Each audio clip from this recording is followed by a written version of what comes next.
We are in bed with books. Thank you for joining us this week. I'm Melissa. And I'm Bethany. If you'd like to find us outside of wherever you're listening from, then you can find us on our website, inbedwithbookspod.com, on Instagram at inbedwithbookspod, and find us on YouTube for video versions of the podcast and bonus episodes. So let's jump right in. Episode two of the season 3. Yeah, You were like, wait, what? I was like, is she going to say 2-6? Yeah. Yeah. I'm just so proud of us. We've just come so far. We were just a baby podcast, and now we're like adolescents. We're definitely like getting through the awkward stage. Mm-hmm. We're like in the awkward preteen we're growing stage hair. We're like, yeah. We're like in weird places suddenly. Yeah. We're getting, hormones are kicking in. My voice has gotten a little bit lower suddenly. Really weird. Yeah. I would say so you would be the boy in this relationship. Yeah. Are you confirm that? Yeah. Yeah. You're like, absolutely, I would. Yeah, like we at the house we joke around because Taylor and I have very aggressive personalities. And so we joke that me and her are actually the guys in the house, and Vinny and Jay are actually the girls in the house. I see that, and I haven't even met them. Yeah, no, I know. Like they let me and Taylin go off and do our thing, and I hope we just don't burn the house down half the time. I think. Yeah. They let us have our tantrums and our yelling that's actually just talking, but very loud, progressively louder at each other. So I really want to witness this. It's loud. I'll tell you that. Yeah. Okay. How's your day been though? It's been very eventful. It was a full moon. Yeah. Lots going on, but I did get a new my shirt this week, which has been all over Instagram. I feel like nice. It was a Instagram ad that worked. Yeah. Because I love pasta and I love like noodles and I love white t-shirts. So I got this t-shirt from Everpress, which is like actually like an eco and everything. They actually wait until they have 5 orders to ship. Nice. So that it's like good for the environment. Not an ad, people. She just really liked it.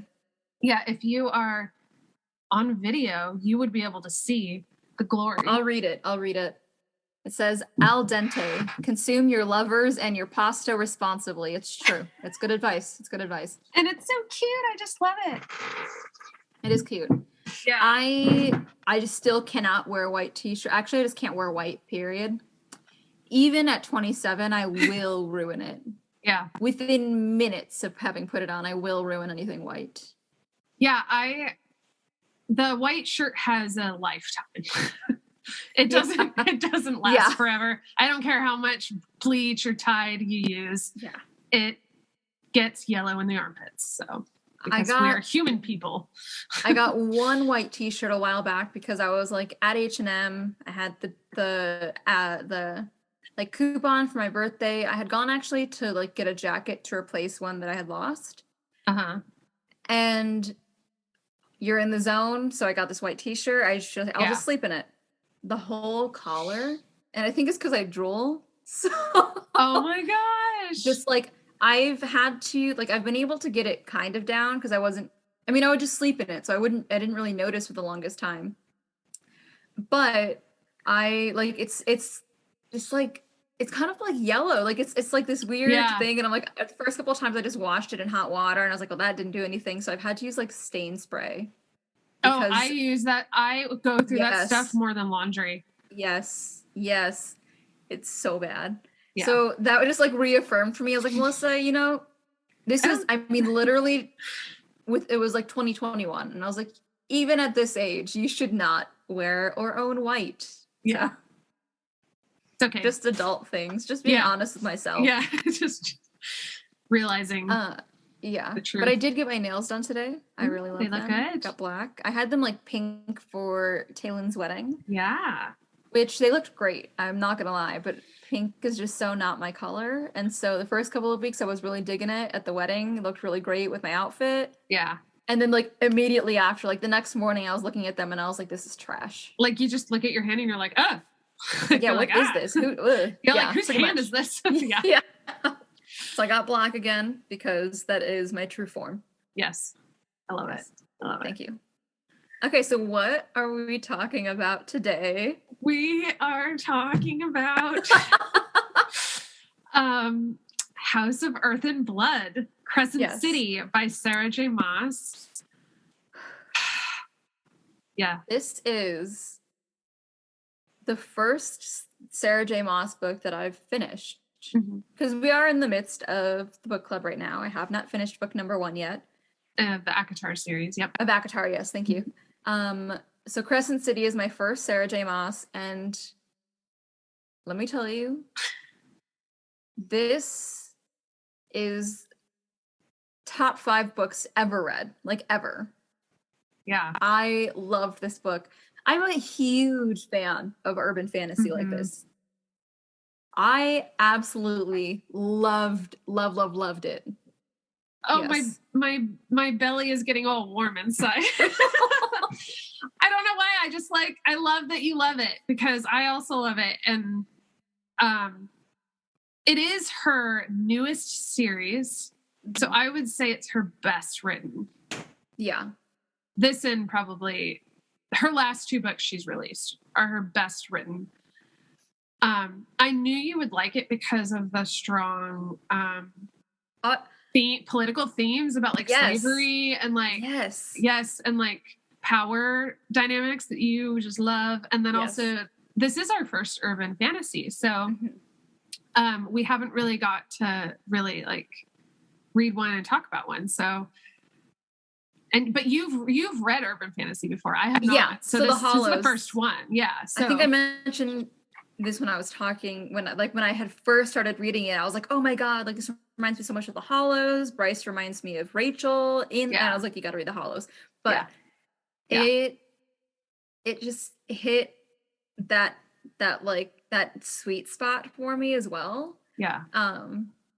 Because like when you really, really like a book, it never comes out fast enough. Even if you reread it, like it's never quite the same. It's like drugs, the first high is the best. Yeah, exactly.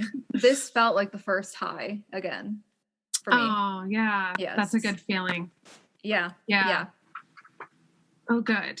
Yes. Which I feel like is just such big weight, but I can say that with just like absolute certainty. Right. Well, I'm excited. Where do we the sequel start? Just came out too. Yeah. I've already Tuesday started it. You have? No, the very beginning. I almost put it off because but I felt sometimes it's easier to do the episode of the book before you start the next one. And so I was literally physically buzzing. Like I was constantly thinking about it. I was like, I just gotta I know. I have to. Yesterday I read it.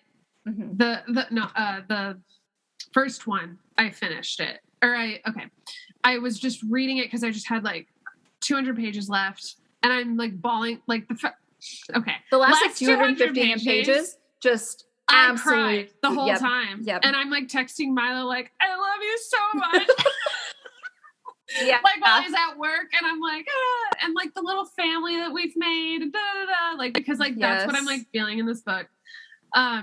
And then I just had like 2 little chapters left that I like finished like before the episode before today. So it's officially done. And I bought the second book on Tuesday, or I pre-ordered it and picked it up from the bookstore and was just like, oh, it's so beautiful. And I can't. It's just like sitting there taunting you, right? It's like, it's just over there. Yeah. I forgot that I had already pre-ordered on Kindle because I'm broke and I gotta go cheap sometimes. Yeah.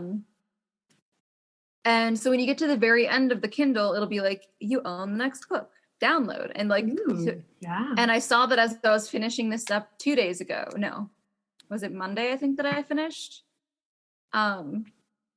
And so that like was taunting me. And then as I went to bed the next 2 nights, like I saw it. I saw that button in my head, and I was like, I feel like I can't. I have to. I have to at least download it. I just gotta. I don't have to read it right now. I just gotta download it. Oh, that's cute. Yeah. It's like a drug. Yeah. Yeah. I read the prologue. That's all I've read so far. Which, like, not spoiler, but isn't about the main characters. Yeah, right. So I haven't broken the seal just yet. Oh God, the seal. Okay. Yeah. First things first. There is no sex in this book. Oh my God. Oh my God. It doesn't matter.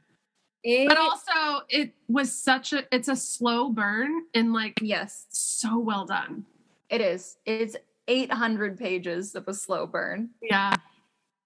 Okay, so the one kind of sex scene was hot as fuck.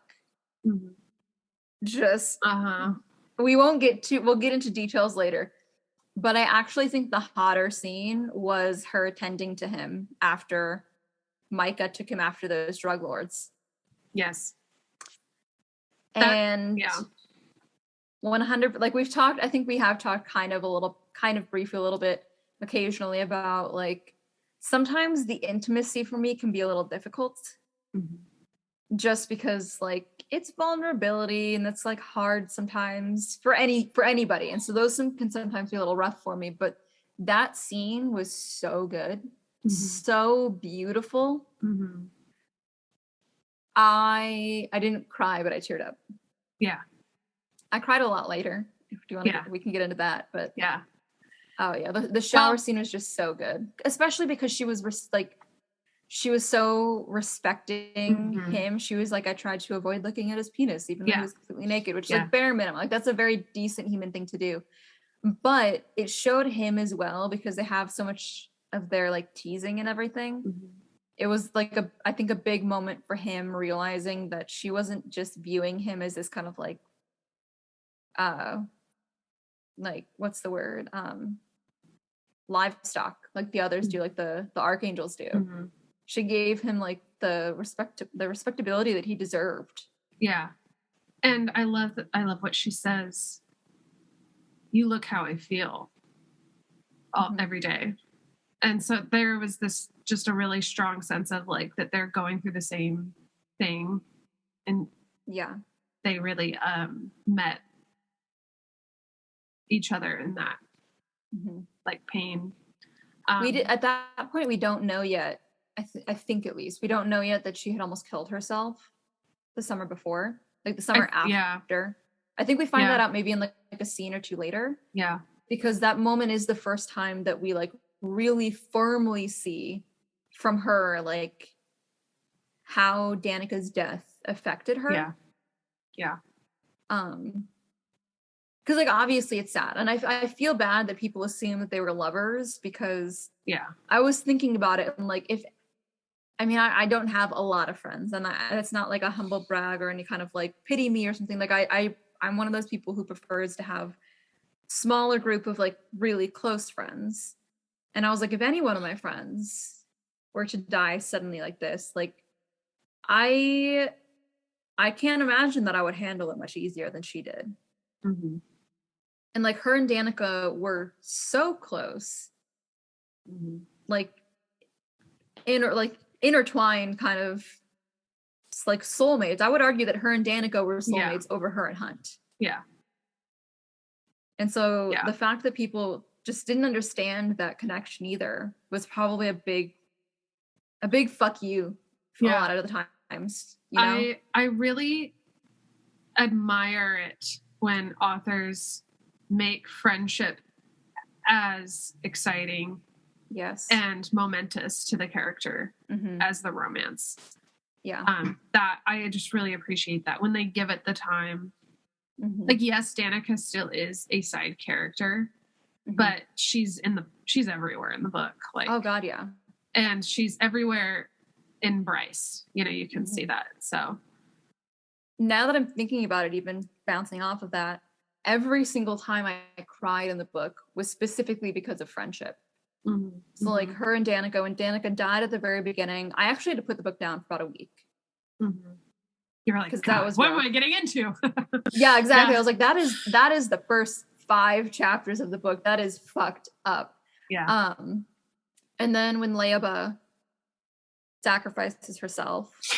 Sorry. I've got to stop Lahaba. to like collect myself for a second. Yeah. So please speak while I like get myself together. Go I know. ahead. I say Lahaba, so just like, another one about I knew you were gonna say that one differently too. Yeah. I knew you were too. I was like, she's gonna just out of spite now. No. I do a lot of things out of spite, but I do names out of ease. Yeah. That's the best you can do when you're doing fantasy books. But the fact that like her phrase to herself, and Hunt even admits like it's not a spell, she's just it's a chant to herself, and she's like, I have my friends, and oh god. When she's like, I have my friends and I'm not afraid. Mm-hmm. I know. Yeah. Same. Okay, we just have to laugh it off. I know. It was from her, like from that scene to the end of the book. I cried that entire time.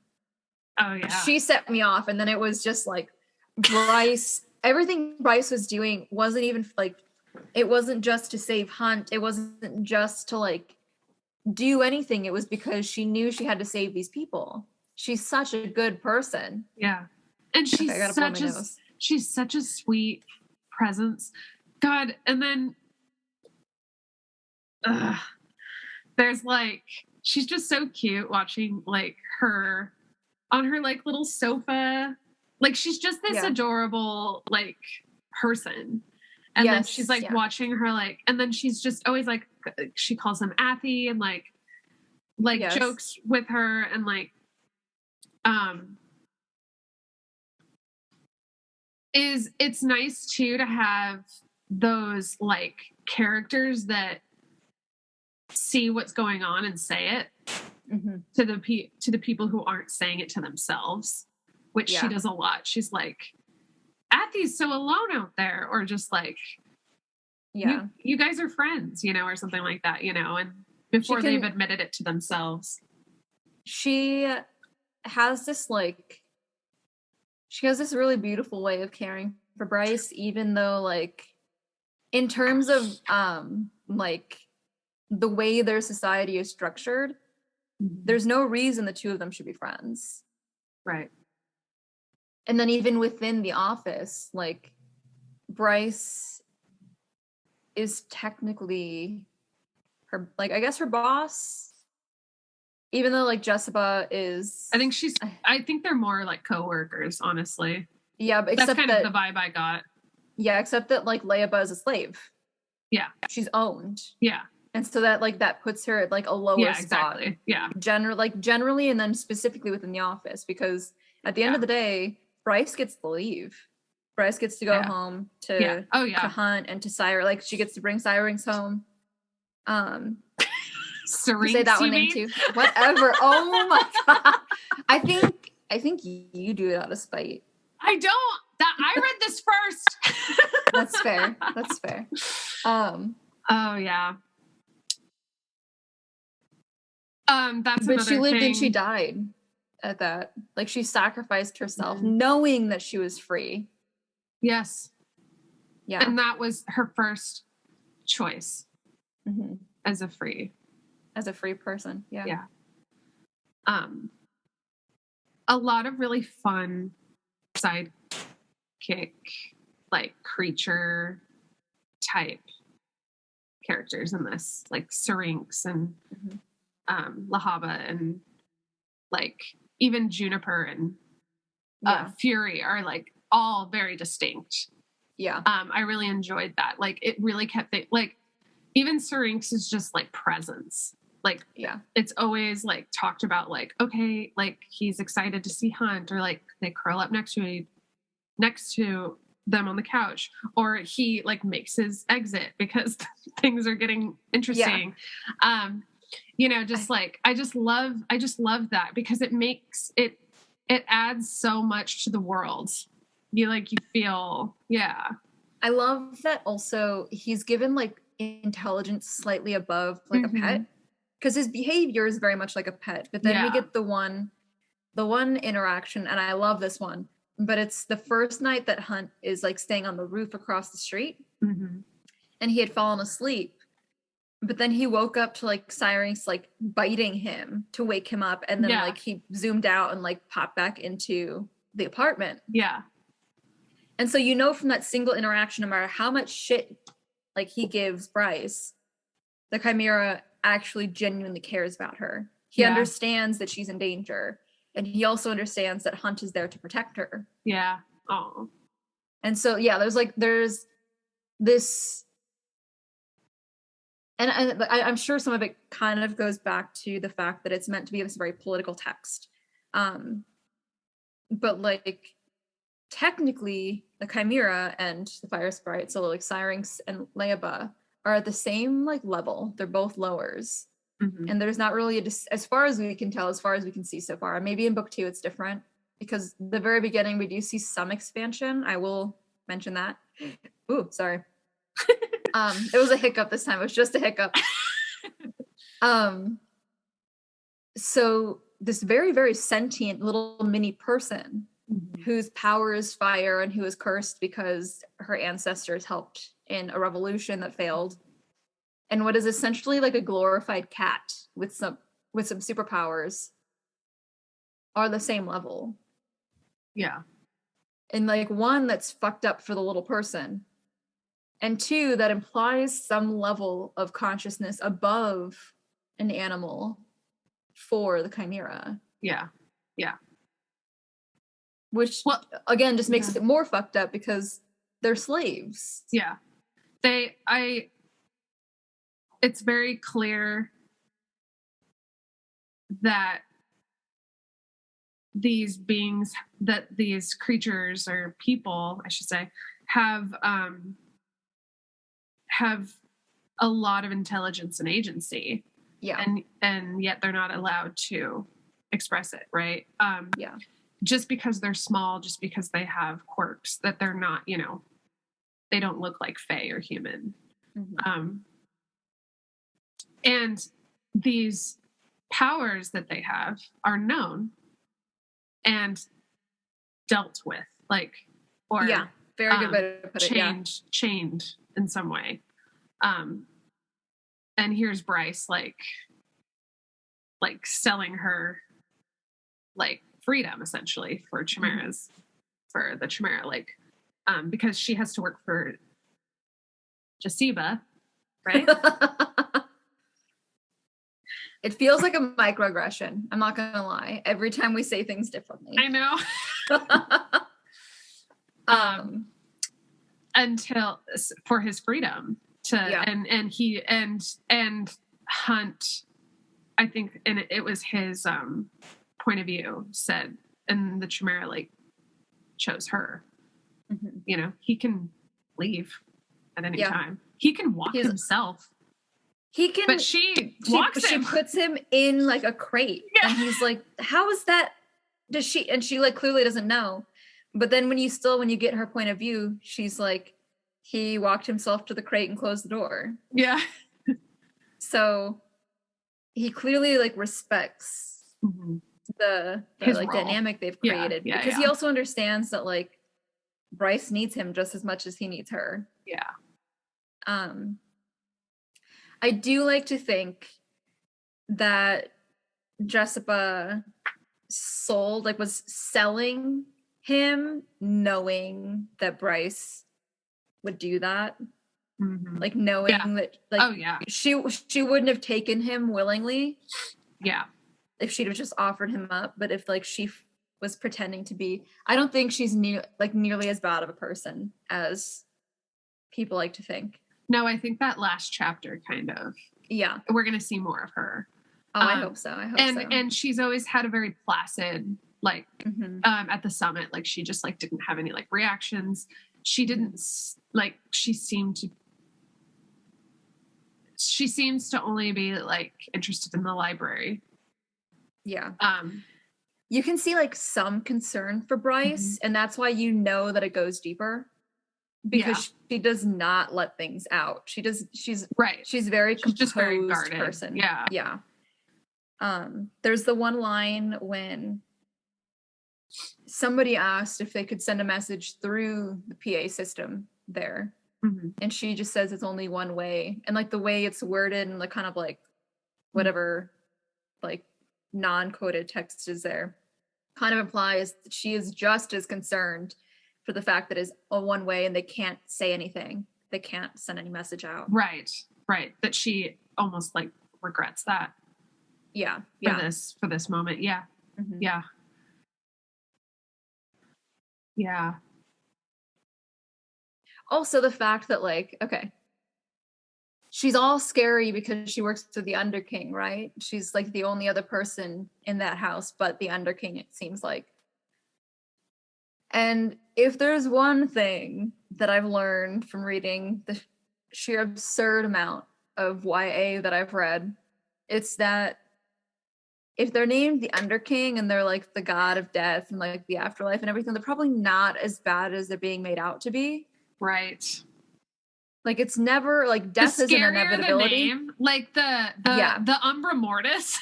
Yeah, exactly. Sounds hot as hell. So it does. And it is. Yeah. Yes. But yeah, like the death is an inevitability. It's not a villain. Yeah. And so I also don't like, because that's one of the big ways that it's like, oh, it's what is it, the House of Flame and Shadow? Mm-hmm. It's like, oh, it's so scary and death, and we can't see into his realm, but it's not bad. Mm-hmm. It's just unknown. Yeah.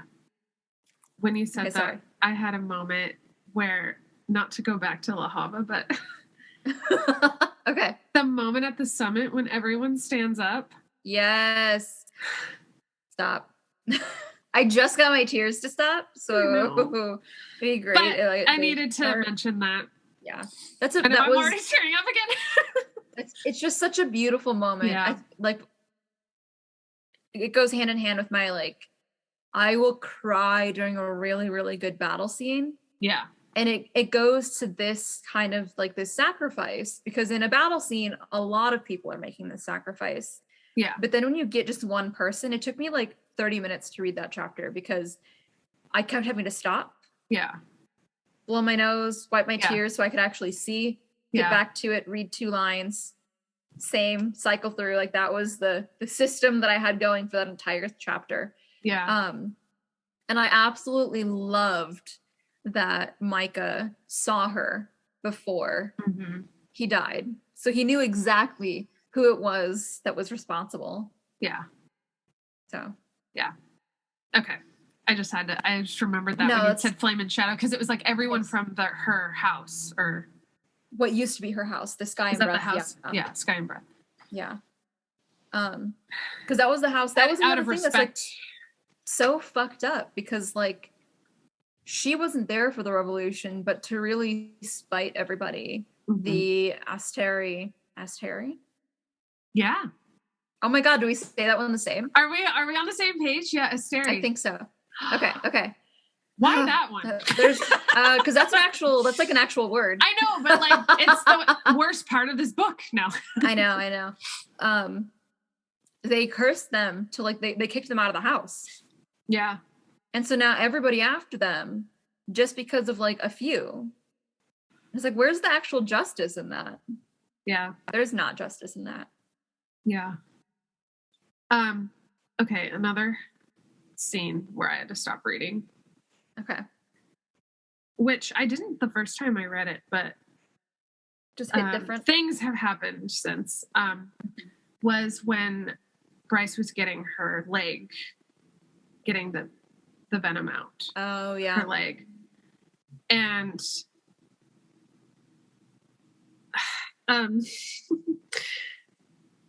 like I've been in a situation when you're like on the table and you're stroking someone's forehead because they're in so much pain. And I was just like, I was like, I need a minute to like process this. But it was just also such a huge build of like, that was like kind of the moment when like she realized that he was there, that he like did that. And then Hunt is realizing just why she didn't like get this taken care of and how like deep that wound is. And they were just like both meeting that at the same time. Like, yeah, just like so powerful. Well, really even powerful. Okay, real quick, I fucking knew she was gonna be Hypaxia, the princess, the new queen. Like that first. I didn't, but it makes sense now, doesn't it? It's like when her and Rune had that conversation when he went to go visit her, when he like found an excuse to go see her again. He's like, I realized I didn't get her name. And then later he has I think it's either with Declan or with Flynn. And they're like, who was that? And he's like, I don't know. All like lovey-dovey. Like you can see you can hear like the rom-com score happening in the background. But yeah, I had a feeling. I had a really good feeling that was going to be Hypaxia. But in that scene when she's getting the venom taken out of her leg, even she is like, how are you walking? Yeah. But that's just how much. Oh, sorry. Yeah. How much she's like. I think it's because I cried. Actually, yeah. Crying brings all the hiccups. That to me sometimes. Yeah. How much she's punishing herself. Because like aside from, and I do love this about her, like she's totally cool with people believing her to be like the party girl, to be just like some vapid, like pretty girl who doesn't actually do anything. As much as she genuinely isn't like that, that night she was that for a little while. And like it's fair, like it doesn't matter. I think like that's the rub of the whole situation is why would that make her a bad person? Yeah. So some people like to party. So some people like to do a bunch of drugs and go like have a fun night together. And somehow she became the villain in that story, even though she saved Micah, which like granted, like fuck him, but she chased this thing through the city thinking it was the killer because she knew it was going to hurt somebody just as much as she like wanted to kill it for killing Danica and for killing the pack. She stood there with Micah and made sure that he didn't bleed out, even though her leg was bleeding out at the same time. She's the stronger one. Yeah, exactly. Oh yeah, by far. Clearly. By far, yeah. But that's like, she shouldn't have had to have punished herself for that night. And she just kept doing it. And I think that was another thing, like Hunt and her meeting, like not just physically meeting, but like emotionally meeting on that table in that moment was like imperative to her getting the venom out, getting past. It was like an emotional like release herself as well. Yes. Yep. Another. She needed to see that like life could go on. Yeah.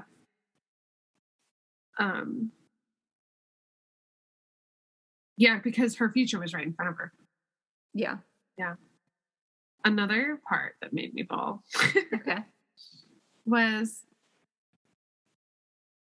when I think I have it.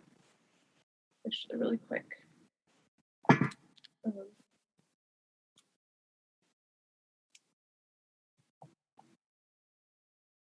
It was when the Prime, the old dog man. Oh, the Prime. Yes, I know what you're gonna say, but say it. When he says she's a wolf, that is a wolf or something like that, and I just like lost it because I was like, she is a wolf. She was part of the pack of devils, regardless of if she was actually a wolf. Like she was so, she was a wolf. And then like the fact that Sabine would be like, oh, you're sensing Danica's sword. You're sensing the sword. That's it. And he's like, no. And he points to his heart and he's like, that's the same. I cried. Like, granted, like I'm not exaggerating when I say I cried from Leba's death straight to the end. Yeah. But like, I mean, variations. Yeah. That was the second time where I actually started bawling again. I had to like set the book down for a few minutes and like fix myself and blow my nose and clear my eyes and it was. Yeah, I was like holding my head and bawling. That kind of. Then is when, like, I think it's the end of that section is when she's like, I need backup. There's there's babies, there's children here. Yeah. And everyone's like, we can't spare it. And then you just hear Ethan, who's like, I'm on my way. The pack is on their way. Yes. Yes. That's what I loved, because then it was like Ethan didn't hear what the Prime said, but it was like something happened. He just he heard her say, as he was a pack. Mm-hmm. Yep. He heard her say, like, I think the next line is even it's in Ethan's point of view, and he's like, this is what wolves do. Yes. We're here to protect the people that cannot protect themselves. And that is exactly what I'm going to do today. Yes, I loved that. Amelie, his alpha is a spineless bitch. Oh yeah, and you can totally see her guilt. Alpha material. Sabine is probably the worst. She's like the one I hate. Yeah. Okay. Yes. I have never. Yes. I am not a big I love to hate characters. Yeah. I fucking hate her the whole time. I'm just like, is someone gonna kill her already? Like, I really wanted Hunt to just kill her in that first scene. I firmly agree. This is my hate character for this book. Yeah. Our hate character. Yes, for the first time, it is our hate character. Fully on board. I didn't expect her to be the one who did it. Mm-hmm. Like, murdering Danica just didn't seem like her MO. And I kind of felt like she was a red herring because they were making us hate her so much. Yeah. That being said, it felt kind of like the Umbridge, from Harry Potter, where it's like, I know she's not actually the head evil person, but she's bad enough that I'd be fine if she died. Yeah. And if I got to see it, yeah, it'd be nice. Yeah. I wouldn't be complaining at all. Yeah, she's the absolute worst. Yeah. Because she just keeps shitting on her daughter, and what she finds out in the end is that Micah murdered her, and she did not care enough. Yeah. Danica was the one who she just wanted her fucking sword. Yes, yeah. Bryce was the one who saw Danica for who she actually was, and was the one who was like, no, I don't buy this drug addict thing. Mm-hmm. I don't buy any of these explanations that you've made. Sabine just gave up. Yeah. Essentially, she was like, oh, well, Danica's been killed. That's the end of that. You barely waited for the body to actually cool off before you were asking about the sword. Yeah. I absolutely love that she didn't give it back. I love that Bryce didn't even think about it. We knew where the sword was, but that didn't need to be mentioned. But we were remembering where it was the whole time. I know every time she brought her up, she needed to grab it at the end, and that was the best. Yeah, she is the absolute worst. And I'm glad that the Prime, it feels it feels very much like Queen Elizabeth, hanging on for dear life because the next in line is Charles. Yeah. And she hasn't she done just the doesn't trust yet. Amelie yet. Yeah, she's she hasn't done the paperwork yet to make William. But that's how it feels. The Prime is so old. He does not trust Sabine. And he's like, well, I gotta hang on until there's somebody else that I can replace her with. So I think he's just waiting for Ethan to step up. Yeah. Did you say it, Ethan? Yeah, I think so. Ethan. Okay. Yeah. Ethan. Okay. Because it's an I. I didn't know if you would do we got Ethan, Sabine, and Asteri. Asteri, and Hunt. Hunt and Bryce. I would hope that we could do Hunt and Bryce the right way. And Danica. Yeah. Yeah. I love Danica. In the first, so when I was first starting the book, I'm just one sitting, I'll read several chapters. And I was like, oh, when I'm done reading this, I'm going to tell Bethany how much I like Danica. And then she died, and I was like, never mind, I'm going to go kill myself instead. Yeah. Yeah. Yeah. Yeah, I knew you would like her too. Yeah, she's so great. I am in complete denial. I do think we're going to see her again. I do not care what the book says. Yeah. I refuse to believe that is the end of Danica Fender. Yeah. I love her handle as well. Defender. Same. I also like that this is semi-related. That Maas uses a lot of Norse mythology names. Mm-hmm. So Fenrir is the name of the like beast wolf that is going to be there for the end of days in Norse mythology. Mm-hmm. And it's spelled eerily similar to like Fender. And I always love when they use like those kinds of names for werewolf names. It's definitely not the first time that's happened. Because in Harry Potter, like Fenrir Greyback. Yeah. The I was like, there's another Fenrir that was a wolf. Yeah, it's from Harry Potter then. Yep. Okay. Yeah.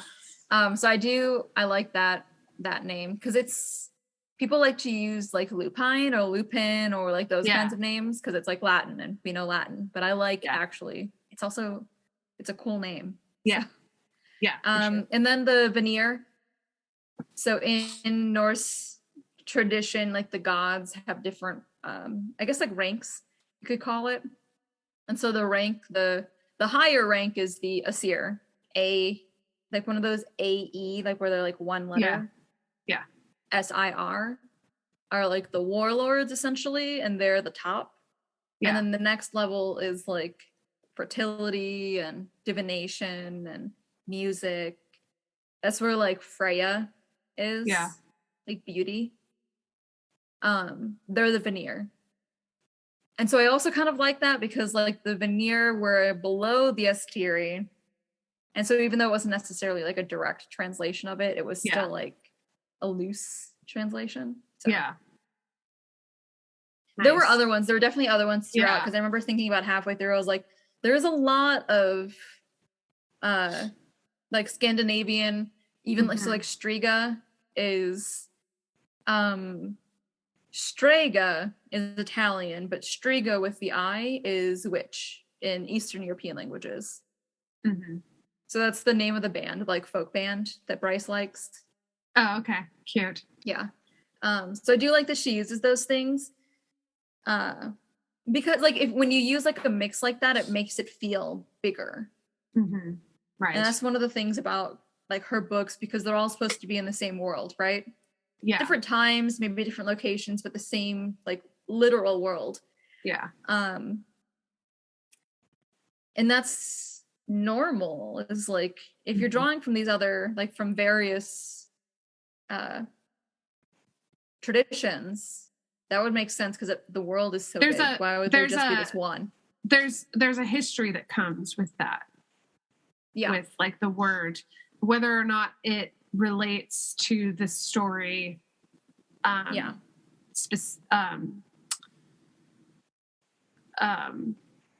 like directly or specifically, but it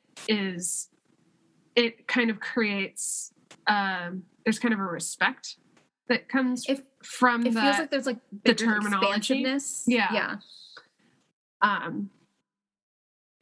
Kind of like and then there's also just like the familiarity. Yeah. Like that simple level of it. I mean, like, look at Lord of the Rings. Yeah. He draws a lot. Yeah. It's like Middle Earth. Yeah. When they even call it, so they call it, that was another one actually. They call it Midgard. Right. And hell is spelled the like Scandinavian, like the Norwegian way where it's just the single L. Instead of like the double L like we like to do in Christianity and in English. And I think also like using the single L adds that separation. Yeah. So you don't think of it so much as actual hell, but this hell. Like as like our English like Christian understanding of hell. We don't need to be like, it doesn't need to be drawn out what it is at the same time because there, like I said, there's kind of a baggage that kind of crosses over a bit that isn't literal, but it is, that's what the word I was trying to find. Okay. Yeah. I was saying like direct and specific, but I was like, it's not like literal. There's a weight that comes with these words that even if you don't know Norse mythology there's kind of a weight that is like brought over that maybe doesn't literally like translate, but it is there. Yeah. Also, and I'm like I said, I've just read the prologue. But she uses a Native American tradition, like a Native American one in the next book. And I don't want to like paint with broad strokes. So I don't know specifically what tradition had it. It's the Thunderbird. Mm-hmm. So it is like a North American Native peoples mythic figure. Yeah. And it's like, it's exactly what it sounds like. It's this massive bird who can like produce storms. Right. But I also like that she brought in that, but for the very same reason, where it's, when you have like a whole world, they're all not going to be the whole same exact tradition. Yeah. There's going to be diversity. There's going to be variations. And then there's also, so like Norse and Slavic mythology kind of things, there's so much overlap because they're just kind of like this next to each other. Yeah. And then the same deal with like Norse and Old English. I can't remember exactly the word. I guess Anglo-Saxon, but I think that was kind of as like paganism was making its way out. Germanic or probably a little bit, yeah. Like there's so much overlap there, which like again you see in Lord of the Rings. These systems don't exist exclusively from each other. There is so much overlap. Yeah. And so like in that sense as well, to have just used one is limiting yourself, you know? Yeah, exactly. Yeah. So I love that she does that. All right, let's take a drink of water. Yeah.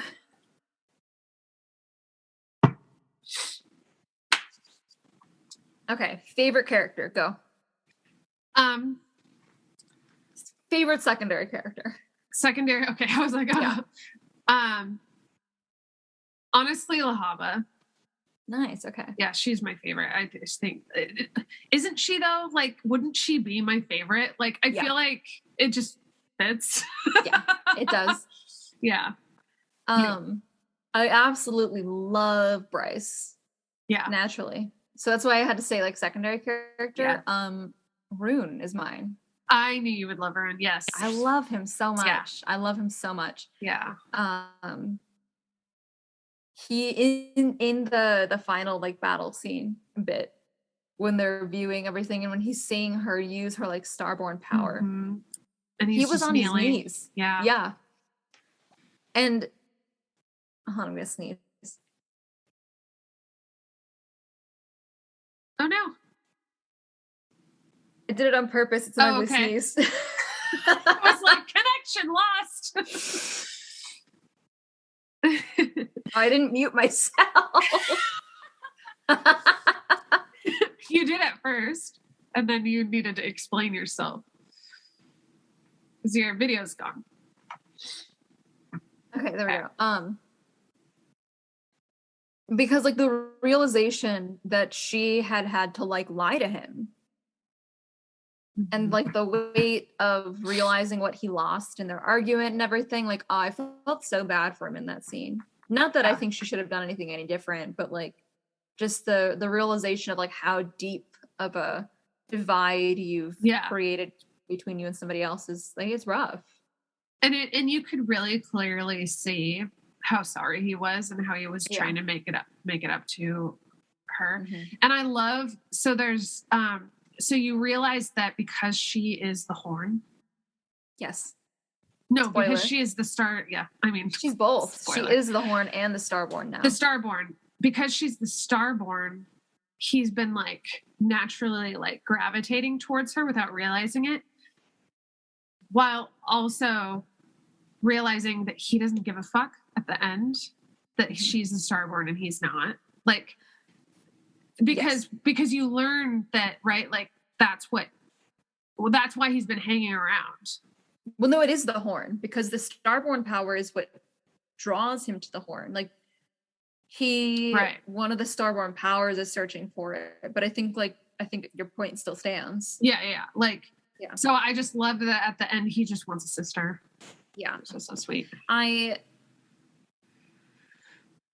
think because he realized nothing he could have done because he didn't realize the weight of his transgressions really.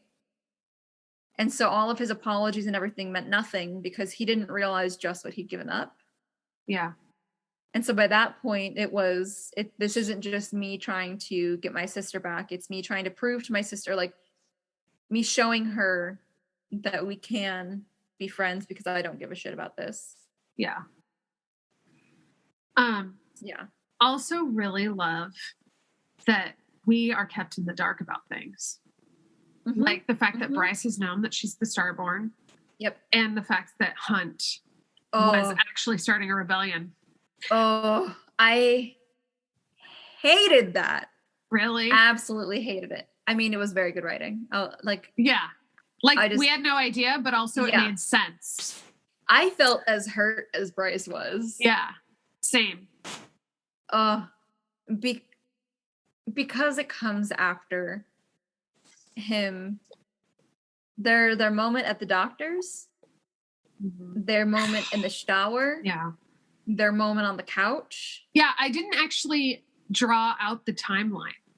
So he had known that he had been plotting with Victoria and Justinian for the synth for the rebellion. Yes. And that's why he was so invested. Weeks. Yeah, that's why he was so invested in the antidote. And that's why he was directing her to go away from that. Yep. To stop paying attention to that. And then on the couch, that little bastard. I know. Like when she's like, he just got me all hot and bothered, so I'd forget. And I was like, I'm pretty sure actually she initiated the couch stuff. Yeah. But she's also in a low place. Yeah. And she's a book, so I can't really say anything to her, but like I'll let it slide just because you're in a low place, girl. But it was definitely you who did the sex starting. Yeah. Yeah. But I love that two surprises with two characters. Like, that was really fun. The two main points of view that we get as well. There was like no actual indication. So when I was reading, I had intended to actually space that out for like maybe the next 3 days.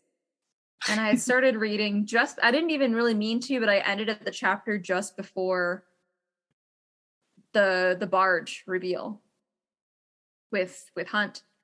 And so like I'm starting to read, this is the first chapter that I'm reading in this sitting, and I was like, well, we're gonna be here a while because we just had the rom-com misunderstanding. Yep. Which I should have known was coming. Yeah. But the book is also so long that you think you get it a couple of times. But nothing compares to that one.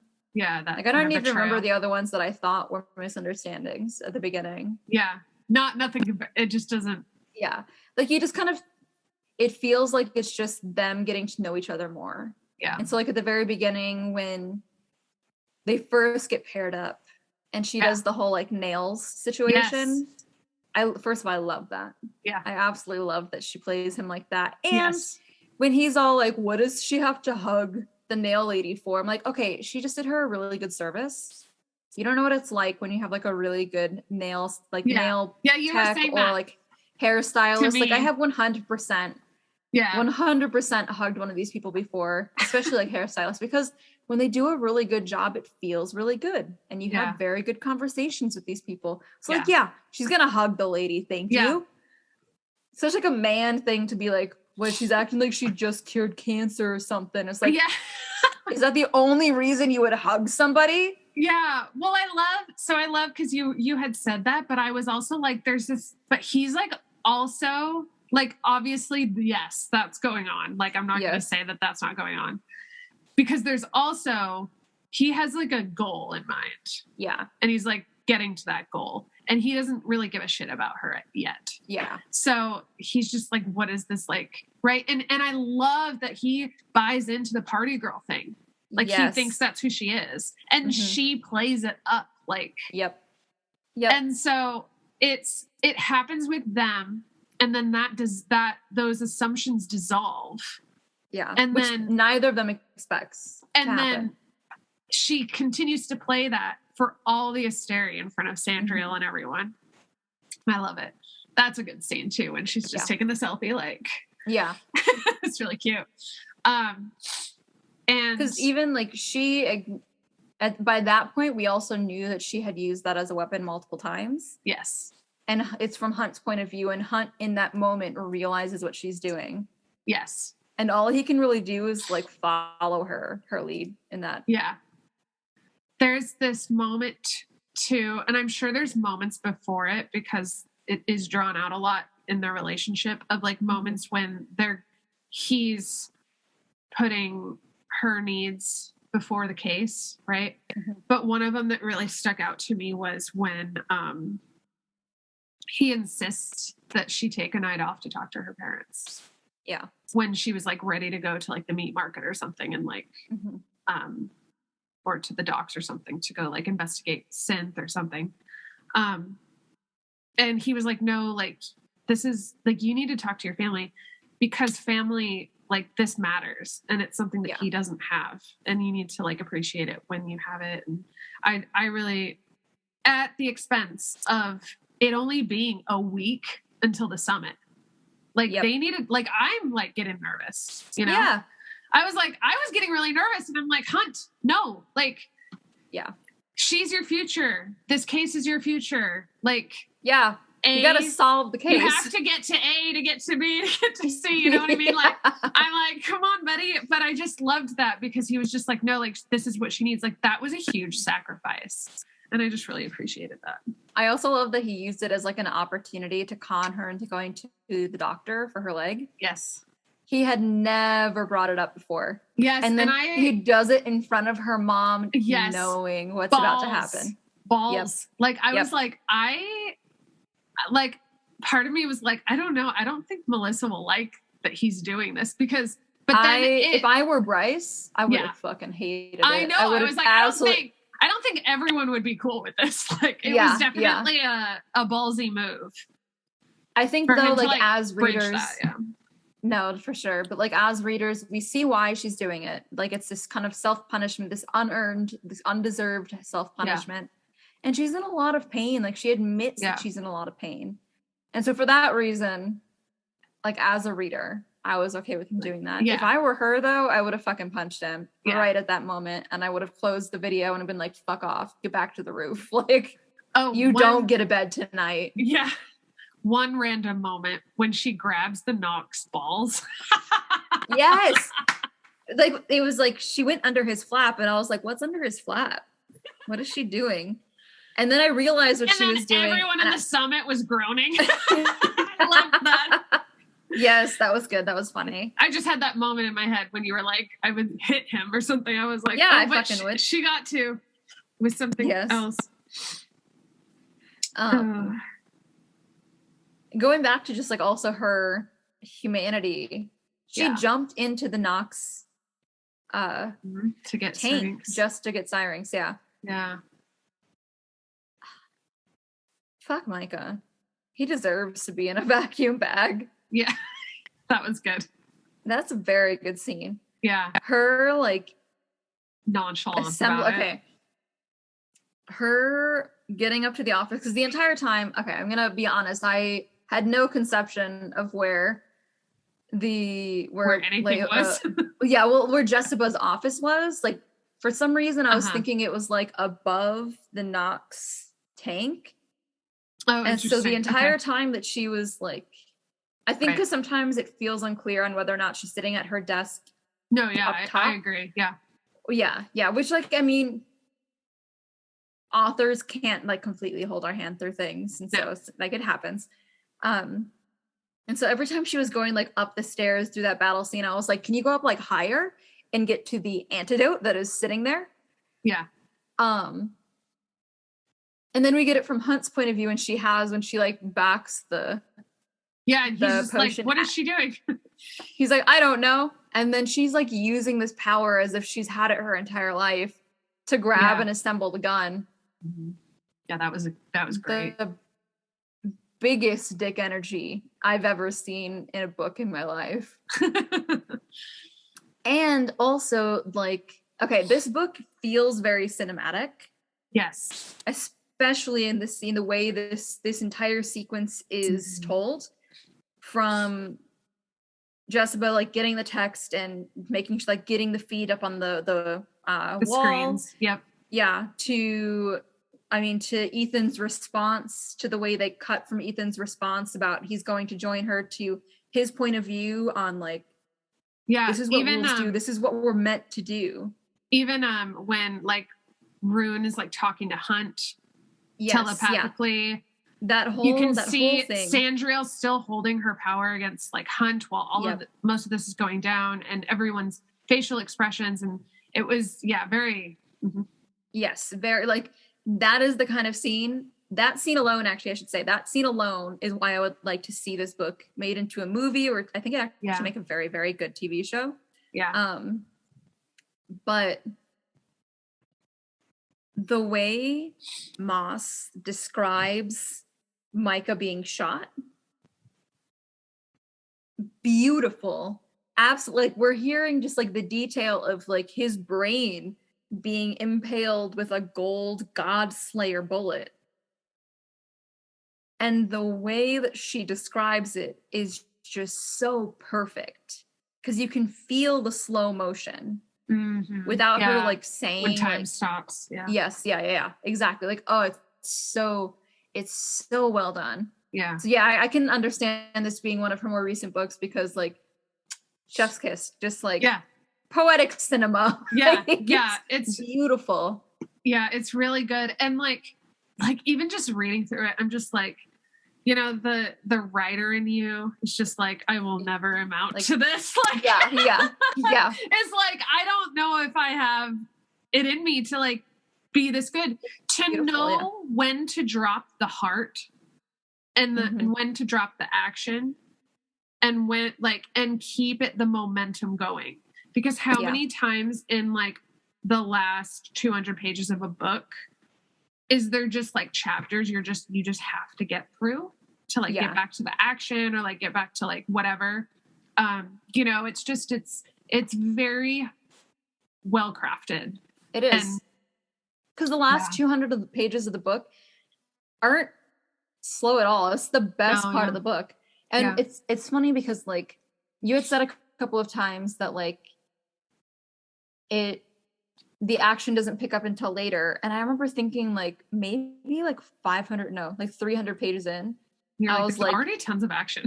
I know. I was like, it's going to get more than this. Like, I realized the that first when I read big event this time, I was like, wait, there's action everywhere. I was like, the first big event is a major character dying. Yeah. No, it was. And several attacks along the way. By the Crystallos, like. Because it doesn't just end with like her finding Danica dead. It's her chasing the Crystallos, the demon attacking what we find out later to be Micah, and then attacking her, and then her in the like interrogation room, her ruining the interrogation room, like us meeting Rune for the first time, like so much. So much. I think when you get really, really big books like this, like 800 pages, that's a whopper. That's a whopper of a book. It has this kind of, sorry. It was a hiccup. It was a hiccup still. Yep.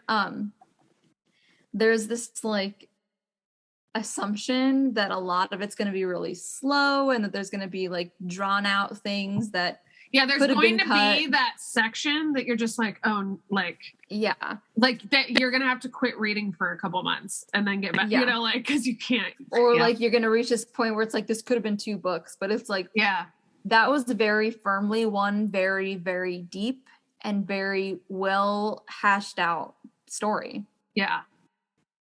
So I agree. And something I noted this time around, because to be fair, to be honest, I read this once already. Yeah. And this time I'm glad that this was a reread, because the first time I don't remember any of like the politics or like, like I just remember like I messaged you yesterday and I was like, it never fails to surprise me how much I forget after a reading. I was so surprised when Hunt was on the barge. I was surprised when I was like I remember reading something and being like, oh yeah, like I was just like didn't remember half of it. Like I remembered, I felt, Yeah, like if What you I can, I remember the felt- vibes. Yeah, the vibes, exactly. That fucking me. Yeah. So me. One thing though that I noticed was this time around was how much more sophisticated she got with point of views. Yeah. In, as you know now, in A Court of Thorns and Roses, the first, and as I said in the book club, that the first 3 books are just one point of view, and it's I, right? It's first person. Yeah. And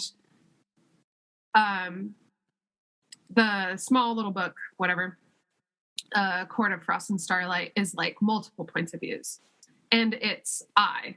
So like you'll have a chapter that's like labeled the character. Same with Silver Flames. It's like then it kind of bounces around different point of views, but everyone's I. I loved that this was third person, but also point of view of someone. And Yes. we didn't need to be told who it was. We instantly knew. And it was so well, like within the same chapter, it was just so well done because there's certain things we needed to see through Rune's eyes. There were certain things that we needed to see through Hunt and Bryce. Like I was really impressed with that. It was something I noticed this time. Like, yes. So I absolutely love her use of the point of view styles, especially because of those surprises that we have later. Because if she'd used the first person, those eyes, it would have felt like this huge betrayal. Yes.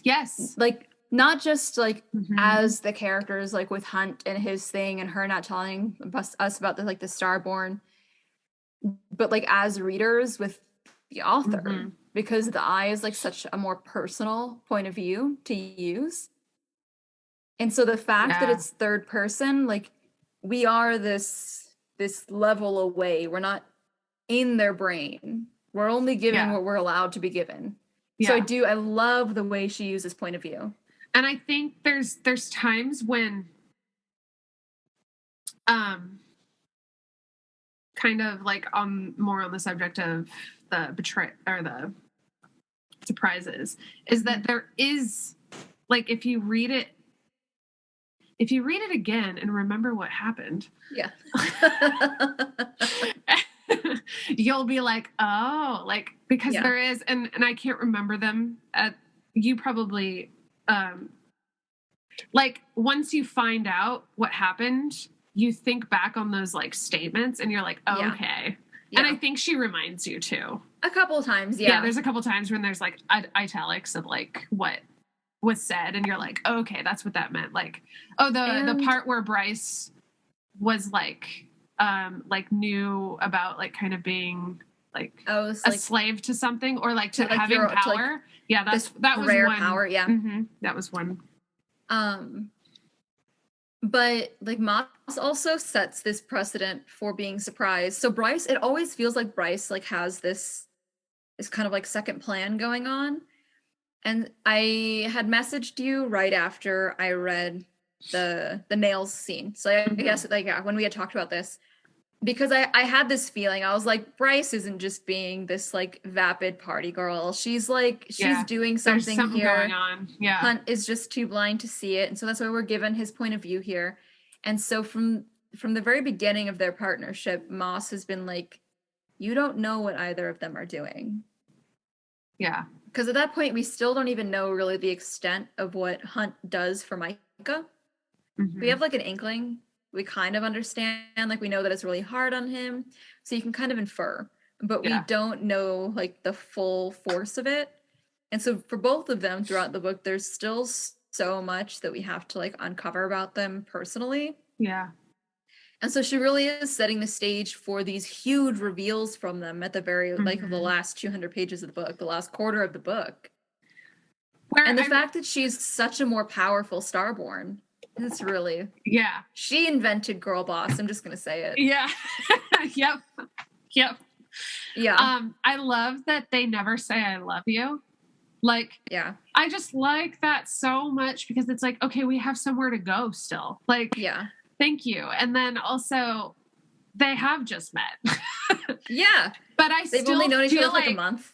I believe they do love each other. Like if they're like sacrificing so much to be like to like save the other. Have this future with the other person. Like they're thinking of the other person. Obviously they love each other, but it's like they're not there. They physically have not been like together for more than like a month. Yeah. So a lot's happened. Yes. A lot of depth has been like established, but it's like time will tell. Like, what is it going to be like when, right? And that's what the next book will be. Yes. I absolutely love those. So when he was at like the very, very end, when he like protects her against the bomb and he's like passing out and she says something along, like alludes to like, I love you kind of thing. And then he finds her after she's dropped, which do we want to talk about that? Because that's Danica. I think we should talk about that. Let's make ourselves cry on the podcast a third time. Yes. But he's yelling at her and he's like, how dare you say that as I'm dying, you coward, come back. Yeah. I love that. Yeah. I absolutely love that line. Like those are the lines that I live for when you're like insulting each other because of how much you care about each other. And oh my gosh, I cannot wait to hear it in the bedroom. Like, you know what I mean? Like I'm like, there's, we get to see it in real life first. And that's exciting. Yeah. Because that dynamic has already been established. Yes. Yes. Yeah. I agree. Like that was like, boom. Yep. So powerful. Yep. Okay. So now. Okay. Danica helping her save the day. I would first like to say, I was scrolling through Instagram earlier, and I was reminded that these books also have Audible versions. And I know for sure that I will never be able to listen to audiobooks for these things because I heard a chunk, and it like they used the chunk where Danica says, light it up, Bryce, light it up. And I started crying just listening to it. Yeah. Because when I read that piece, that was another spot where like I had to stop. Yeah. Collect myself. Yeah. Blow my nose and then start again, read 2 lines, collect myself. Yep. Cuz you don't want Danica. Like that's the one thing about having killed Danica off so soon is that she is this strong figure. And then like she's blown out in the first chunk of the movie, the first like sequence. And so you as like the reader feel the same sense that Bryce has where there's so much more that Danica should have been able to do and could have done if she hadn't died. Yeah. And so it feels like and this is like a testament again to the way that we get to fall in love with Bryce as a character. But you can feel Danica's absence in like when the Prime says that's a wolf. That's a wolf right there. Like you can feel Danica with her right there. Yeah. Okay, hold on. I'm gonna start crying again. I told you I was gonna do it. No, I know. And so for her to show up there at the end, not at the end, but like in what is like the final hour, which she believes she's like another bomb is gonna hit and I can't do anything. And she just solo dropped. Like she didn't do anything any different except that Danica was by her side because she couldn't help. Right. Like a dead person can't be an anchor. Yeah. And so she just gave her the confidence to solo drop to near impossible level. Like she's nearly as powerful as her father now, which is crazy to think about. I think she's a point more. Isn't she? Or a point I can't remember if it's a point more or a point below. Yeah. But yeah, like nearly exactly the same as her father. Yeah.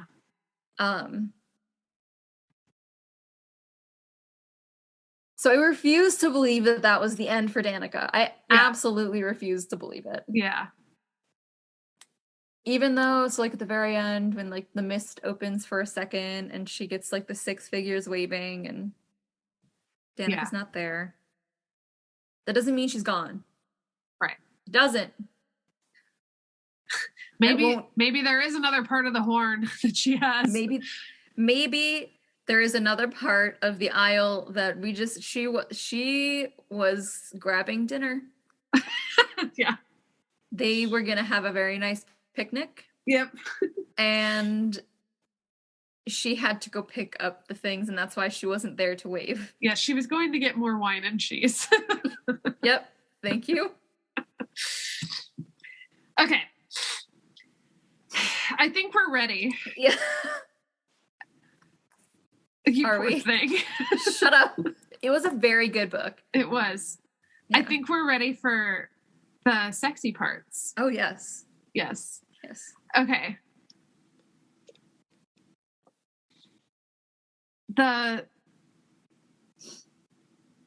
You're sniffling.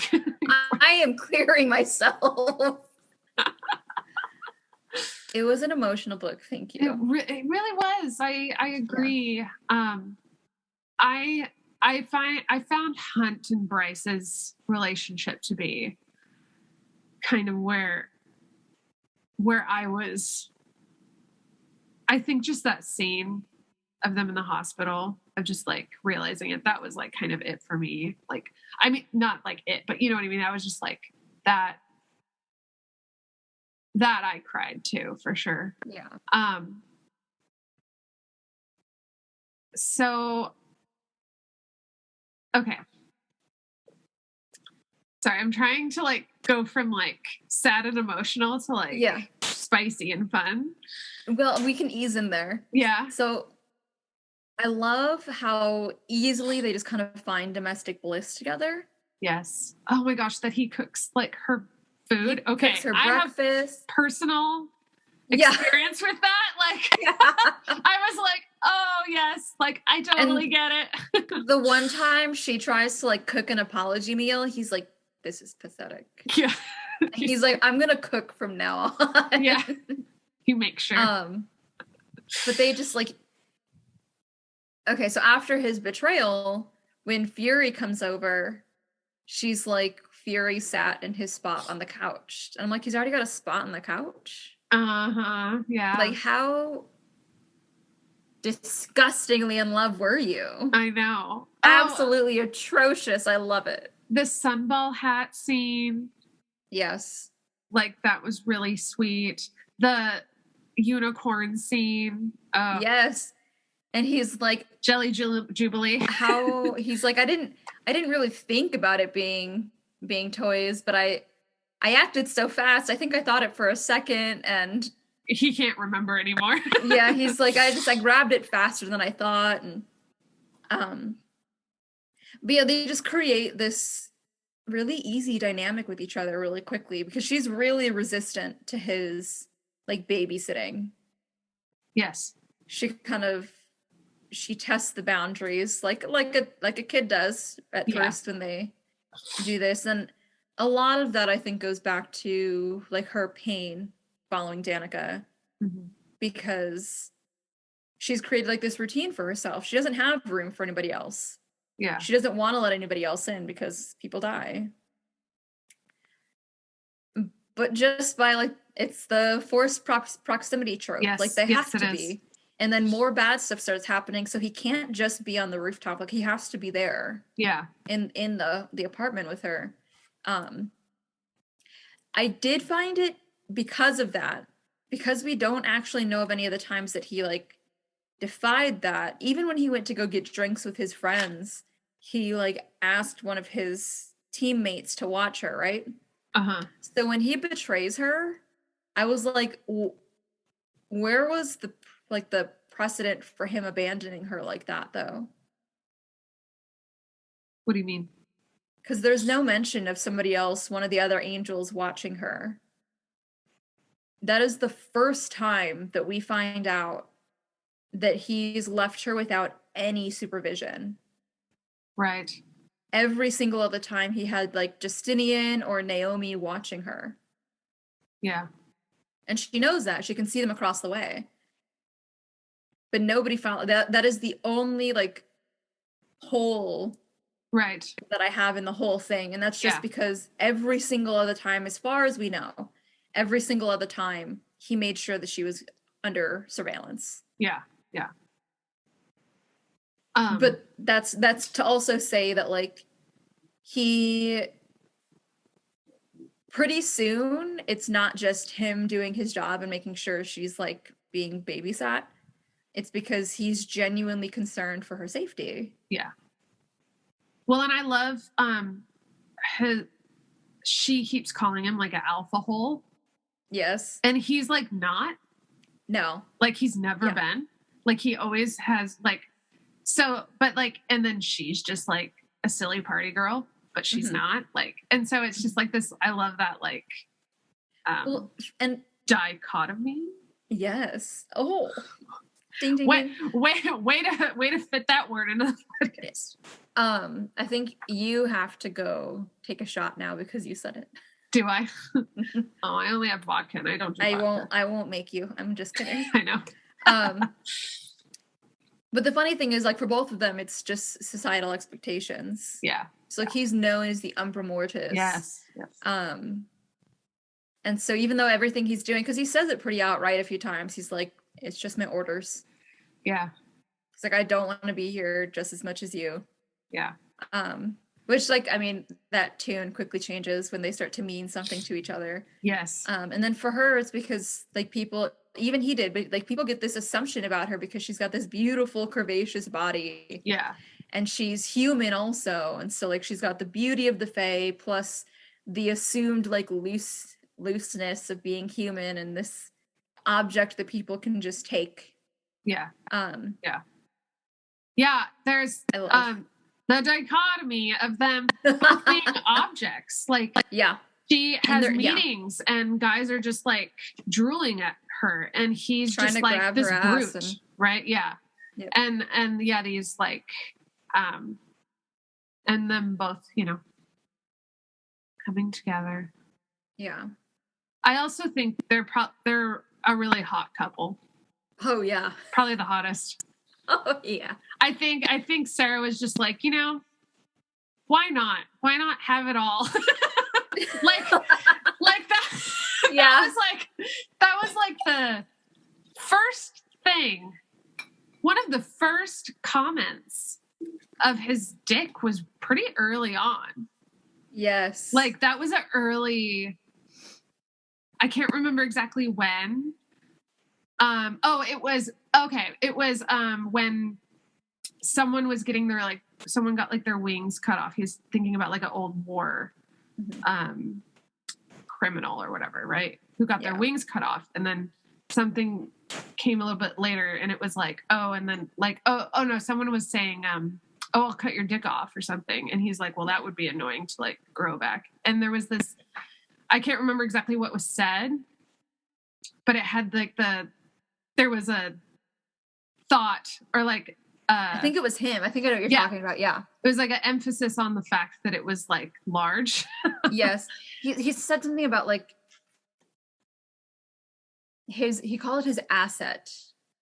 I remember that distinctly. Yeah. And so he talks about like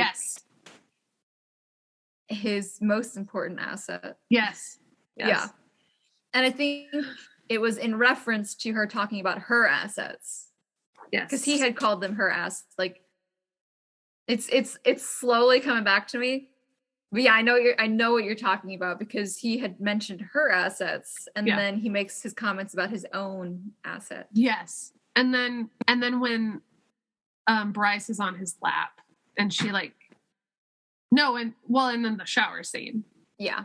Which she respectfully, she's like, this is not a time to be looking at his dick. Yes. And then but I think she did, but she didn't like linger. Yes, because I think I like Maas's handling of it too. Because a lot of authors would have been like, "Oh, I accidentally saw it. It was rather big." As readers, we don't get anything, right? And so, like as readers, we really get like the sacredness of this scene. Yes. Yes. Yeah. So I think that's. It's not just Bryce avoiding it, but it's Maas also not mentioning it, even though Bryce accidentally sees it for like a second. Yeah. Yeah. And then when she's on his lap and grabs the significant, right? Yes. Well, she can feel it poking her. And then I love that. That he's like, "Oh, I have plans for this ass," and I was like, "Yes." Yeah. We didn't get to see him yet. But I gotta say, I'm getting really friendly with the hand fucking scenes. Yeah, you are. Yeah. Between this and A Shadow in the Ember, I'm really enjoying them. Yeah. Really enjoying them. Yeah. Yeah. Well, they're very well written scenes. Yes. Yeah, I loved that because part of me is just kind of hoping we'll see something next book. I think we will. To do with her ass, because there's not a lot of ass stuff in books. I know. And the poor like booty is lonely. I know, even just like a finger. Yeah, anything. Even just a finger would be nice. Yeah. I hate that she like used his back wounds, his like wing wounds. I know. But I also felt like it was you just also gave him blue balls, you bitch. Like, yeah. No. I liked. Okay, not my point. I will jump back to that. But earlier when they had, because he can like smell when she's aroused, which shouldn't make me as excited as it does. I love it too. But he mentions like, oh yeah, he had to go take care of it himself. Mm-hmm. And he's like, I imagined her. He's very specific about what he thought about while he was handling things himself. Emphasis on hand. Well, sorry, do you have a thought? No, you're kind of just getting a little glitchy. Oh, I'm sorry. Don't be. I mean, it's your internet. It's not. Okay, you're better now. Okay. Good. That scene in the breakfast scene. Yes. When she comes out in his shirt. Yes. That's hot. It is. And nothing happened. And that is a good scene when nothing happens and you feel much. They both left that kitchen like hot and bothered. Yeah. Because she even got in there and she was like, they both walk in there all normal. They're about to do their normal routine, him making breakfast. Yeah. Her eating the breakfast and giving him shit, making coffee, all that jazz. And she just starts getting a little worked up. Yeah. And it just like snowballs. Yeah. It completely snowballs after that because he comments on it. Yeah. She's thinking about it all self-consciously. And then it just goes back and forth. But the reason I like the couch scene, the reason I kind of like that it ends like that is because it's like normal. Yes, yes. Oh yeah. It was like it was like it does. Like it's a very like raw, normal human thing. Absolutely. Yeah. And I don't want to imply that she needed to like finish him off. Oh yeah, no. I just felt really bad for I felt the blue balls. Yeah, but like because I wanted her to get fucked. Yeah. Yeah. But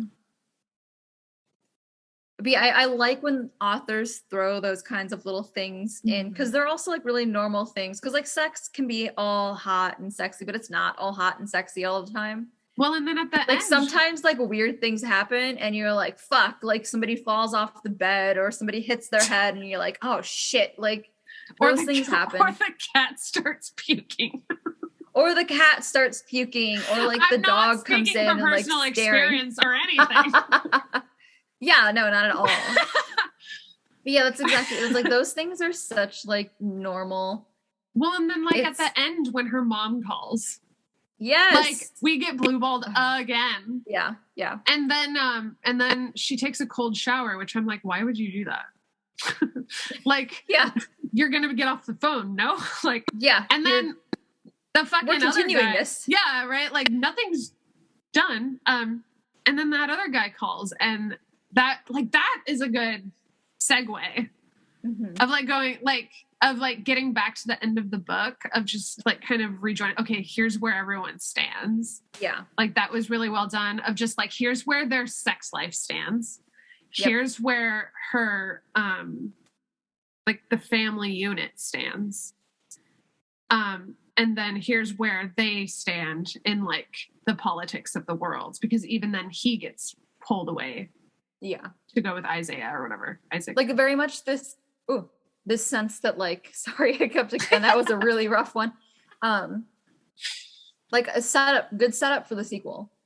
Yes. Because they kind of we kind of almost get this bullet point from her mom of like unfinished business. Yeah. All of these things that she doesn't want to discuss with her mom right now. Plus then like Hunt going away. The Asteri guy, I think it's Regulus. Yeah. Regulus. I didn't know how to, because it felt like going back to some of the names that she spells differently. It feels like Regulus. Yes. I was like Regulus. Yeah, that's what I was like reading it. Like that's what I said in my head every time, and so then like I reminded myself. Yes, let's establish this now. No. Yeah, so we are talking about Riggelus, but I'm gonna just call him Regulus because that is just the way I said it in my head every single time, and that is my unfortunate. That is my red flag as a reader. Yeah. So he calls, and so we get this kind of acknowledgement as well of Hunt not having his halo anymore. Right. Because that was one of those things where you're really happy that it happens, but that is not the end. Yeah. Yeah. And then I was surprised as well that they did the C to like block out to free him from the slavery. But like they were saying in that scene is like it's not free at all. Yeah. And so I think that it's gonna be more of an Umbridge situation next one. It's gonna be like annoyingly like political. They're gonna have to deal with the red tape a lot more. Yes. They got away with it this time because people assumed things about them because of like the party girl persona and the Umbra Mortis. People know now though. Yeah, but now everything's out in the open. Yep. They don't have the freedom of those masks anymore. Yeah. Okay, I want to talk about Therian for a minute. Okay. Because we need to set up for the next book. Okay? Because there's been rumors. No. What? Do you don't want to know? It's not like a plot I want Hunt and Price to be endgame. So if you're about to say, what does endgame mean? And like they're like the final couple that like. Oh, okay. No. Okay. No, okay. I was like, if you're about to tell me that Therian is going to be like her new love interest, I will leave this call. There's a rumor that there's going to be a threesome. If we get to talk about our first threesome on the podcast, I'm going to be so happy. And it's going to be before From Blood and Ash. I don't know what to tell you. I don't know what to say. Okay. Do you want to hear my own rumor? What's your rumor? So my other reader red flag is that I like to read the last sentence of a book. Oh, I will too. You can read it, but I'm going to tell you right now. Okay, tell me right now. It says, "Hi, Bryce Quinlan. My name is Rhysand." Yeah. I know. I haven't even read the books yet, and I'm fucking excited. Yeah. What does that mean for us? What does that mean? It's the last line of the book. I don't know what it means. Oh my God. It's not the epilogue either. It's not the epilogue. The epilogue is actually a much worse. Do you want me to tell you the epilogue's last line? It's a good worse. Okay. It's something about the lost Fender wolf coming back, which Danica? I don't want to make any assumptions right now, but sounds like we might be seeing Danica again. Okay. Something about Ethan pulling somebody out of the water. Oh, and then like the lost Fender. Okay, sorry. When you said the water, I was thinking about Victoria the Wraith. Yeah. I have a feeling that they're going to go back down and get her. Oh, I fucking hope so. We're going to go under the sea. Yeah. We're going to go into the water this time. And we're going to fuck a mermail. I mean, if we have to. I think that's one of the perks of like her structuring this with the houses. Yes. Is that the way it's gonna go is that at some point is like at some point I feel like this time we might get a little bit more focus on like, okay, so the book is the House of Sky and Breath, so maybe specifically their politics are going to be the core problem, because like look at book one, it was the Horn, which is Faye. Wait, what house are they? Faye. Do you want to look it up real quick? Yeah. You can. I've been meaning to look this up actually recently. Faye or House of Sky and Breath. Okay. House of Earth and it's Blood Danica. is... Yes. Yeah, that's the wolves, the shifters, right? Yes. Okay, so House of Earth and Blood is shifters, humans, witches, ordinary animals, and many others to whom Thona calls, as well as some chosen by Luna. So it's kind of... That makes sense. Like animals, humans, Danica, witches. Yeah, Danica and the witches... Well, I guess like Hypaxia, I can say specifically, but like they're in Jessica, who technically isn't part of the house, but her big thing too also is that she abandoned the house. Right. And so I'm curious to see, I mean, obviously we're going to read book number 2 here soon. We're going to talk about that episode, or we're going to talk about that book next week. Really quick though. Oh, sorry. No, go ahead. House of Sky and Breath is angels, Malakin. Fae, elementals, sprites, and I love the asterisk. I had to go back and read that after certain events. Yes. And those who are blessed by Solas, along with other. Okay. Sprites were kicked out of the house as a result of their participation in the fall, and that's the war she's talking about. Yeah. And are now considered lowers, though many of them refuse to accept this. I support them on that because that's bullshit. They did not partake in that. But I do have a feeling that it's going to be more focused on like angel politics. Right. Especially now. Angel and Fae, because there was definitely a comment towards the end of the book where she was saying, but Fyra was almost untouched and everyone was healthy. And so that's going to be Fae and Angel focused, I believe. Especially now that like she's out. Mm-hmm. She did not expect to be like for them. Yeah, she did not expect to be like surviving that event. Yeah. And so now she has to unfortunately like live through the consequences of that, which is being an unofficial princess. No matter whether or not he acknowledges her, she is. Because even like Declan, like when she gets attacked by the Crystallos and they like save her and everything, Declan's like pulling her out, and I think he like calls her princess. Yeah. And she's like, don't fucking call me that. And like, even though he's like saving her life, she's like, fuck off. Yeah.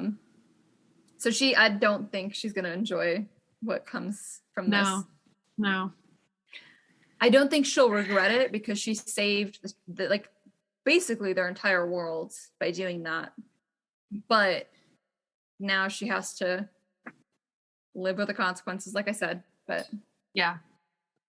I'm excited to go under the water. Same. I was just gonna say, like she has reignited my need for red hair. I think I mentioned I used to have red hair. I really liked it. It's just expensive, so I'm trying to find like friendly ways to do it to my hair at home, even if it's just a tint. I love red hair so much. You could do, but then look at how dark my hair is. Yeah.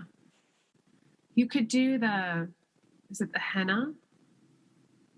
I thought about that, but all the I looked at reviews and a lot of them talk about it like not, I don't want to say bleeding, but like rubbing off, which is one of the frustrating parts generally of getting red hair.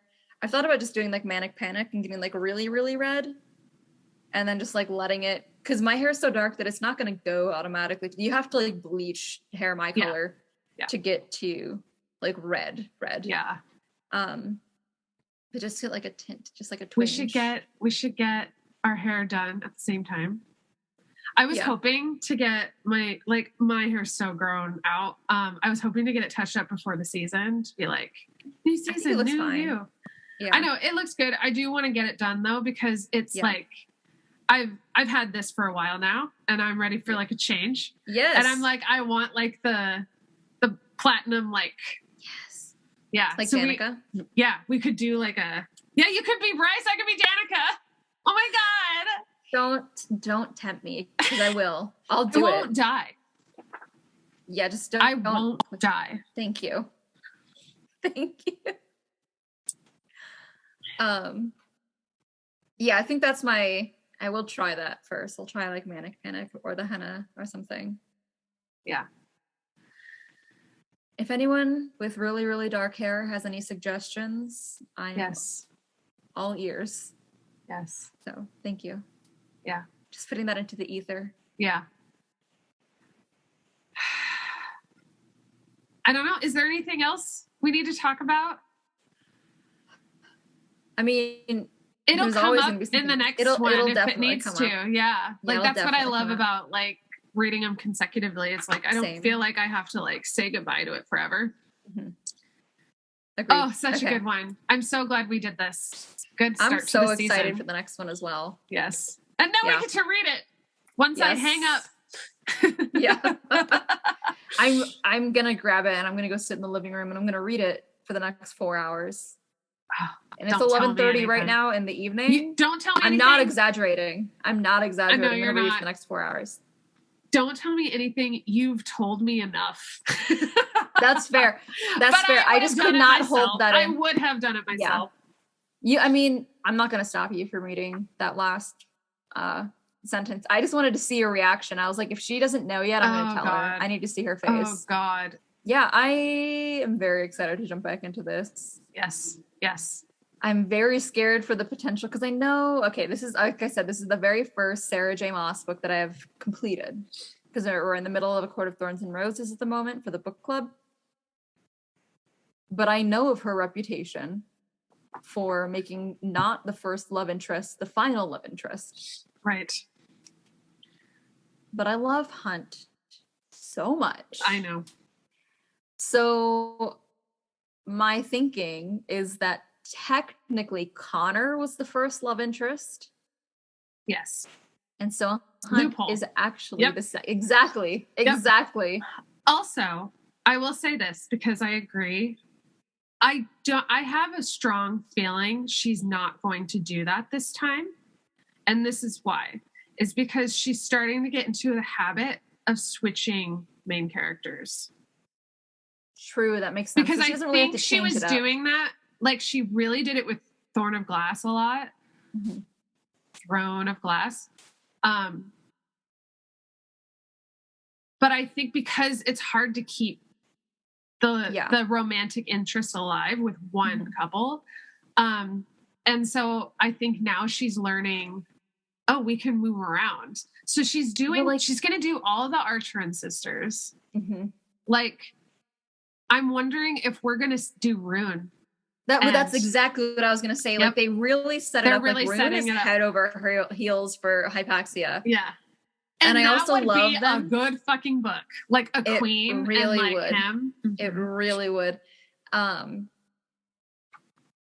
was I going to say? Oh, going back to the Hollows, but regarding Throne of Glass,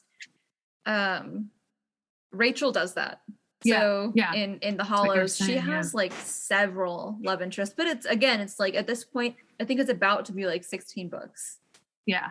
And so if you had the same love interest over 16 books, like, Yeah, that would get old. Yeah. That's like what real life is. Like, yeah, it's like, no, thank you. That's not why we're here. Yeah, exactly. I'm here to experience love, interspecies love across the spectrum. Like, yeah. I don't want just one thing. Yeah. I also think now that people expect her to not do the first love, like not like it's expected that she's going to change love interests. Like, why would she want to, you know?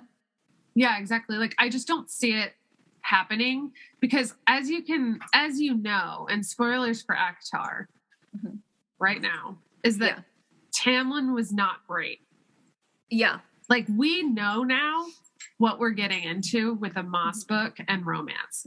Like, we know it's going to be love. It's going to be real. It's going to be heartbreaking and wonderful. Yes. And like Hunt and Bryce. It is not going to be lukewarm. Like, Tamlin was very lukewarm. Exactly. Like, I don't think they need anything more. You know what I mean? Yeah. Like their connection is so raw. It's so honest for each of them. It's so well earned. Like they deserve that level of love. Yeah. It's like, so like when they were taking the helicopter from the summit to Crescent City, Fury turned around and she was like, Bryce died that night too. You brought her back to life. Yes. Like, you don't make that person not the end game person, you know? Yeah. For that very reason, I will be very pissed if he's not. Yeah, for sure. I hope like she doesn't get like all Game of Thrones on us either and like try and do like the opposite. Like, please, we're in fantasy for a reason. Yeah. We want what we want. Give me some safety. Safety. I need some sense of security. Yes. So Therian, like, and I knew that before reading it the second time. And so this time around reading it, I really noticed it. And they really left the door open because Hunt doesn't seem at all threatened, which is a good sign. He's not alpha hole, whatever. Yep. And also, but also Sarah had a live stream like last year where she was like joking with like her and her husband were like joking with like this other author about how like mermaids have sex or mermales, like how would a mer have sex? And she was like doing like this thing. Like everyone's talking about it. Everyone's talking about it like online. Everyone knows that like there's like talk of like a threesome now. So I could totally see it because there's also the on the barge when like Hunt is like confessing, she's betraying and like she's just like sinking into like, so there's this sense that Therian is this safe, and even Hunt has a lot of respect for him. I just feel like it could work out really well. Especially because of the barge scene, because she talks about like Therian's arm on her protectively, not in a possessive way. Because they kind of like they flirt, but not in a like not in a bad way. Yeah. In this very natural way. Yeah. Okay. All right. Well, husband is home with food. I won't subject him to any more of this then. Potential threesomes and yeah.